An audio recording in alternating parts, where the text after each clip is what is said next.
Hey guys, Richard from the Pokéfamily here again, back with another information video. We've done quite a lot of videos out and about, doing raids, taking part in events. I thought it's time to give you guys some more information. Gen 3 is running wild. We've just had the update with Aaron. I suppose you could call it the rock update. It had nose pass, etc. There's more Gen 3 still to come. Probably the flying types are still out there. I haven't seen many flying types. But anyway, what I wanted to talk to you guys about today was being prepared for Gen 4. Because Gen 4 has a huge amount of Pokemon that evolve from Gen 1, 2 or 3 Pokemon. And they make previously weak Pokemon, in some cases, fairly usable. Now, it's quite an extensive list. There's quite a lot of Pokemon. 5, 6, 7, 8, 9, 10, 11, 12, 13, 14, 15, 16, 17, 18, 19, 20, 21, 22 Pokemon from Gen 1, Gen 2 and Gen 3 evolve in Gen 4. And quite a lot of them become more useful than they used to be. So this is information taken from a website. It has predicted candy costs, but given the fact that these things are not in the game file yet, I'm guessing it's just like an educated guess that these guys have used. It seems pretty legit to me, but things might change. There might be evolution items in there. There's almost certainly evolution items on some of these in the main series game, so there might be evolution items involved. There's definitely some gender choices that are going to be out there, probably weather on some of them, but I think these are educated guesses, so the evolutions are going to be there. They can work out what the CPs are going to be because they just convert them straight across from the game to Pokemon Go stats, so those things are pretty set in stone. They being Niantic, might nerf a few things. They have been known to, or increase the strength of a few things, but this is a pretty solid ballpark figure for you guys, so you guys just so you know what to do. So let's get started. First of all, Magneton, the Gen 1 Pokemon, never really been very useful. It's an electric steel type, doesn't do anything. They're predicting 100 candy and it will evolve into Magnezone. Now I am going to talk about some of these Pokemon and what their uses are going to be as I go along, but we'll just go on to the next one first. Electabuzz, expected candy to evolve 50 to Electivire. Now, both these Pokemon will, in all likelihood, outrank Jolteon as an electric type. They won't perform as well as Zapdos or Raikou, but they're legendary Pokemon. Not everyone has access to legendary Pokemon with the right IVs or in enough quantity. You need to spend loads of rare candy. So these are going to be new, solid, usable electric type Pokemon in the game. So as you can see, Magneton and Electabuzz currently not very good.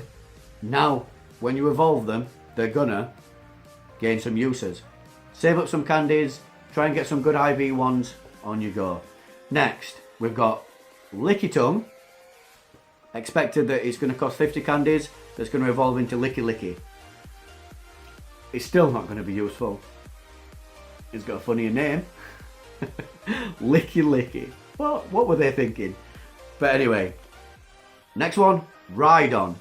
Evolving, 100 candies expected, into Rhyperior. Now Rhydon has been a pretty strong Pokemon right since the beginning of Pokemon Go. It was useful for gyms back in the old gym days when you towered the gyms before they introduced the 6 trainers in each gym system, because their CP was so big. They were awesome for countering electric types, well, more specifically Raikou, less so Zapdos because of ground and Zapdos being flying, but it was a Pokemon of choice. Now with our Groudon, less so. It seems like even like a level 28.5 Groudon will outperform a level 40 Rhyperior based on stats. Now I've sat and that begs the question, the age-old question. Is a 15 attack stat vital for some of these legendary Pokemon? Some people would argue that they are, but given the fact that at 28.5 it generally outperforms a Rhyperior, Groudon, I'm not sure it's that important. I've got a 96 Groudon, 14 attack, 14 defense, 15 hit points, and I'm certainly considering powering that up, because if that is going to outperform Rhyperior as an electric counter, why would I not? But anyway, next, some grass types. Tangela, 50 expected candies, evolving into Tangrowth. This thing is going to be a very bulky, tanky grass type. Think Hariyama, the new fighting type from Gen 3. He evolves into a bulky fighting type. Doesn't mean that he can't attack, much in the same way, but it's going to be a very bulky, tanky grass type. That's going to have some uses for taking down gyms. Probably some use in a 6th spot when doing raids against water types that are still to come. Let's find some more grass types. Where are we? Because there's other ones in here. Eevee gets another evolution. Glaceon. It'll probably be tied to a weather effect. 25 candies as usual. Probably Sunny, because Sunny gives you a bonus to grass types. Probably a glass cannon like the rest of the evolutions. I'm not sure that you can go wrong with having these Eevees in reserve, ready to use to fill up those spots if you've got nothing else to use. Evolutions are going to remain good, I think, throughout the game. They will be outranked. They are being outranked, but still useful. Let's check for any more grass types. Right at the bottom, Rosalia, just from Gen 3, 50 candies expected, evolves into Roserade. Again, similar to Sceptile in its outlook, very glass cannony. If it gets access to Leaf Blade rather than Solar Beam, going to be a decent addition to your grass types. I really rate Sceptiles. I think they're really good. The speed at which Leaf Blade can produce damage outweighs the lower CP in general, in my opinion. Brilliant stuff. We've got Magmar evolving into Magmortar, 50 candies. Gonna be similar in effect to Flareon, so it's debatable how useful it's going to be. Depends whether you've got any decent Flareons. Personally, for me, I don't, and I think that I've got quite a few decent Magmars and quite a lot of candies lined up, so that will shore up my fire type Pokemon for fire teams, for going up against ice type Pokemon or whatever, against grass. I mean, my fire is woefully bad. I'm Team Valor and my fire types are really bad. Magmortar gives you a little bit of a bonus. You've got some more ice types. You've got Eevee, 25, evolving into Glaceon. Probably connected to snow, weather. You'll have to wait until it snows, which means waiting until winter to get a, it's random whether snow will come. Sunny will definitely come. Snow, perhaps not, but I think it will be tied to weather. I think that it's going to be intrinsically tied to weather, if I'm honest. But again, Glaceon, bit of a glass cannon.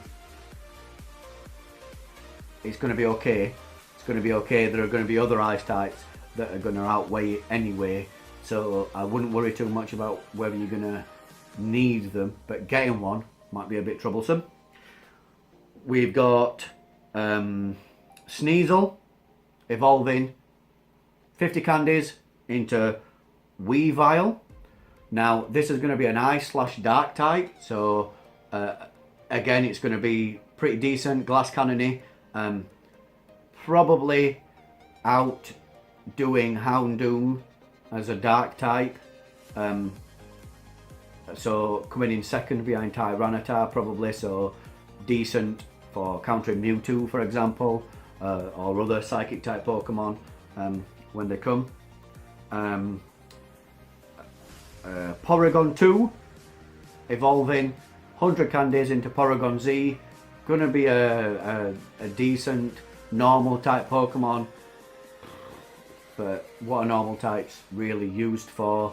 I suppose in the current Pokemon Go meta, you've got Blissey and Snorlax and things like that that are used to defend gyms. But I can't see that Porygon-z is going to be useful like that. So it might see some uses, but I'm not holding my breath. And for me, this is another important one. I'm a bit of a fairy type fanboy. To get it, 100 candies, evolving into Togekiss. Will likely outdo Gardevoir as a fairy type, which means it will be the strongest fairy type in the game. Brilliant for countering dragons.